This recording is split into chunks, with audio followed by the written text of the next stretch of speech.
గత 24 గంటల్లో భారతదేశంలో ఏం జరిగిందో చూసేద్దాం. గత 2 రోజులుగా కోవిషీల్డ్ వ్యాక్సిన్ తీసుకున్న వాళ్ళకి రక్తం గడ్డకట్టడం, హార్ట్ అటాక్ ఇంకా బ్రెయిన్ స్ట్రోక్ వచ్చే అవకాశాలు ఉన్నాయని వస్తున్న వార్తలకి అపోలో డాక్టర్స్ మాట్లాడుతూ వ్యాక్సిన్ తీసుకున్న 6 వారాల వరకే ఈ తీవ్రత ఉంటుంది, 2 సంవత్సరాల క్రితం తీసుకున్న వారు చింతించాల్సిన అవసరం లేదు అన్నారు.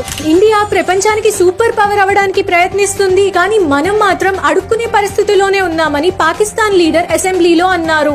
Elon Musk India visit cancel చేసుకుని చైనాకి వెళ్లాడు. అయితే సంజీవ్ శర్మ తయారు చేసిన సెల్ఫ్ డ్రైవింగ్ బొలెరో కఠినమైన ఇండియన్ రోడ్ల మీద డ్రైవర్ లేకుండా వెళ్లే వీడియో వైరల్ అయింది. మాకు గవర్నమెంట్ సపోర్ట్ చేస్తే టెస్లాని మించిపోతామని సంజీవ్ అన్నారు. సోనీ ఆధునిక టెక్నాలజీతో ధరించగలిగే ఎయిర్ కండిషనర్ గ్యాడ్జెట్ ని తయారు చేసింది. పతాంజలి ప్రొడక్ట్స్ వాడడంతో బీపీ షుగర్ తగ్గడమే కాదు, కోవిడ్ కూడా రాదని తప్పుడు ప్రచారాలు చేసినందుకు బాబా రామ్దేవ్ పై సుప్రీంకోర్టు పలు కేసులు నమోదు చేసింది. నిన్న ఉత్తరాఖండ్